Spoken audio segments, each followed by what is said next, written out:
Welcome back to Kleppers Corner. Today in history. It is March 13th, the date that history apparently circled on the calendar and said, let's try everything today. Empires collapse, scientists discover planets, revolutions start, revolutions end, and occasionally someone invents something that accidentally makes a bad situation much worse. So buckle up, because March 13th is basically history's version of a very chaotic group chat. Segment 1. Dynasties fall and religions rise. March 13th in the ancient world reminds us that being emperor was basically the most dangerous job description in human history. In 222 CE, Roman Emperor Elagabalus learned this the hard way, when the Praetorian Guard decided his reign had gone on long enough. Elagabalus had upset Rome's traditional power structure by promoting the Syrian sun god Elagabal as the top deity of the empire, which, if you know Romans, is kind of impressive. This is a civilization that adopted other people's gods the way streaming services adopt new shows. But when you alienate the Senate, the army, and apparently everyone else, the Praetorian Guard tends to step in and say, congratulations, you've been voted off the empire. Elagabalus and his mother were assassinated and their bodies thrown into the Tiber River, which was Rome's version of cancel culture, except with more drowning. Centuries later, March 13th also marks a religious milestone, when Pope Felix III was elected in 483. His papacy helped spark the Acacian Schism between the Eastern and Western churches. Yes, Christianity was already arguing about doctrine 1,500 years ago. If Twitter had existed then, the Byzantine Empire would still be arguing about it. And then there's the Battle of Badr in 624, one of the foundational moments in Islamic history. A small Muslim force led by Muhammad defeated a much larger Meccan army. Strategically, they secured the wells at Badr, which is basically ancient warfare's version of controlling the Wi-Fi router. Once you control the water, you control the battlefield. The victory transformed the early Muslim community from a persecuted group into a rising political power across Arabia. Segment 2. Medieval power plays and trade wars. By the Middle Ages, March 13th had become a day for treaties and sieges, because medieval politics was basically a mix of trade negotiations and people throwing rocks at each other's castles. In 1261, the Treaty of Nymphaeum was signed between the Byzantine Empire and the Republic of Genoa. The Byzantines needed naval help to retake Constantinople from the Latin Empire, while Genoa wanted lucrative trade privileges. It was a classic medieval deal. You help us reclaim our capital, and we'll give you tax-free trade rights. Venice, of course, was furious, which means this treaty successfully launched centuries of Italian maritime rivalries. If you think modern trade wars are intense, imagine them fought with galleys and crossbows. Then, in 1323, the siege of Warangal began in India, as the Delhi Sultanate targeted the Kakatiya kingdom. This siege lasted months and featured advanced siege engineering, massive ramps, and relentless bombardment.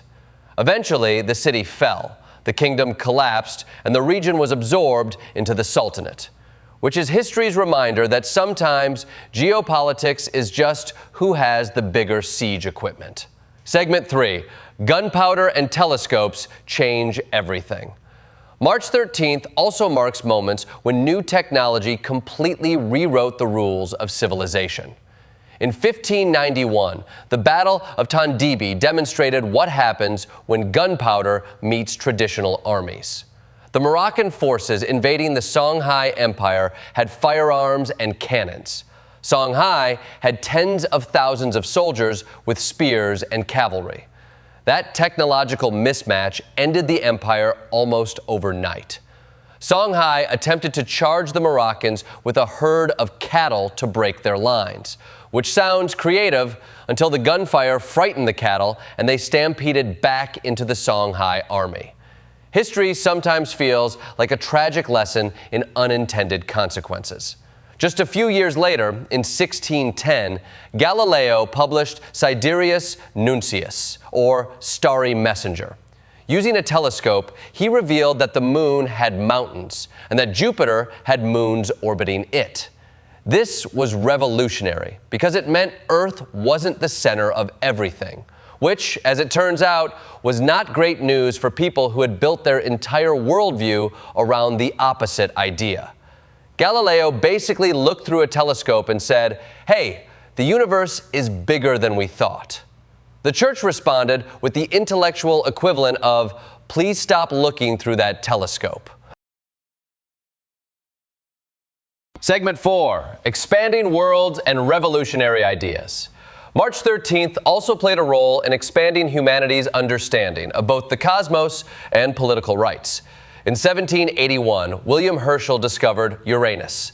This was the first planet discovered using a telescope, and it effectively doubled the size of the known solar system overnight. Imagine thinking the universe ends at Saturn and suddenly realizing there's another planet twice as far away. It's like opening your closet and discovering a second house behind the coats. Meanwhile, back on Earth, Eli Whitney received a patent for the cotton gin in 1794. The machine rapidly separated cotton fibers from seeds. Whitney hoped it would reduce the need for enslaved labor. Instead, it made cotton enormously profitable and expanded plantation slavery, which is a grim reminder that technology doesn't automatically produce moral progress. March 13th also saw the birth of Uncle Sam in 1852, when the iconic character appeared in political cartoons.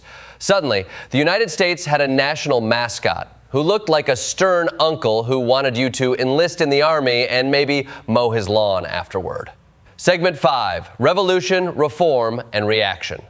March 13th has also been a date when reform and revolution collided. In 1881, Russian Tsar Alexander II was assassinated by members of the revolutionary group Narodnaya Volya. Alexander had freed the serfs and attempted reforms, but radicals believed change was too slow. They threw bombs at his carriage in St. Petersburg, killing the man known as the Liberator. Ironically, the assassination produced the opposite of what the revolutionaries hoped.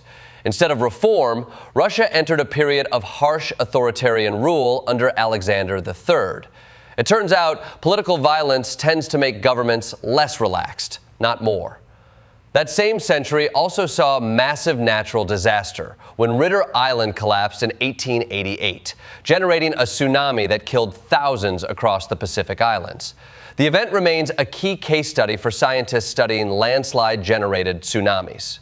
Segment 6, Science, War, and the Modern World. The 20th century did not calm down.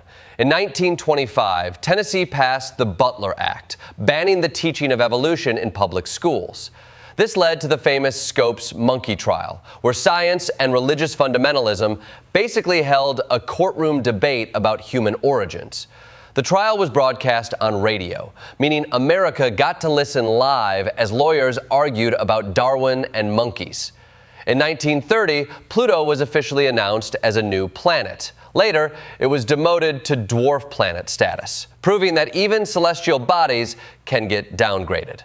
In 1940, Indian revolutionary Udham Singh assassinated former colonial official Michael O'Dwyer in London, seeking revenge for the 1919 Amritsar massacre. The act electrified the Indian independence movement and turned Singh into a symbol of resistance against colonial rule. On that same March 13th, the Winter War between Finland and the Soviet Union ended. Finland lost territory but kept its independence, which in geopolitical terms is like losing your garage but keeping the house. Segment 7, Modern Tragedy and Institutional Change. In more recent history, March 13th has been marked by tragedy and transformation. In 1996, the Dunblane school massacre in Scotland shocked the United Kingdom and led to sweeping handgun bans. The tragedy fundamentally reshaped British gun laws.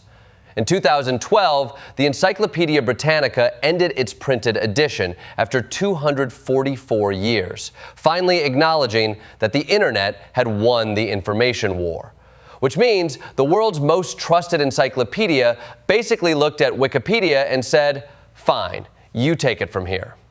And in 2013, the Catholic Church elected Pope Francis, the first pope from the Americas and the first Jesuit pope.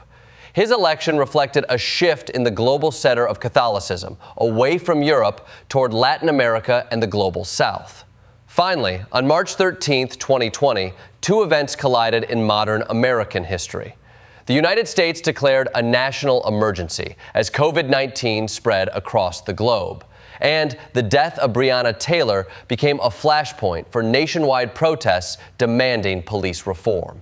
In conclusion, March 13th is one of those dates that reads like a highlight reel of human civilization. Empires fall, religions rise, planets are discovered, revolutions explode, and occasionally, encyclopedias retire. If history teaches us anything, it's that progress rarely moves in a straight line. Instead, it zigzags wildly through discovery, conflict, tragedy, and reform. And March 13th is proof that sometimes the entire arc of human history can fit inside a single, very busy day.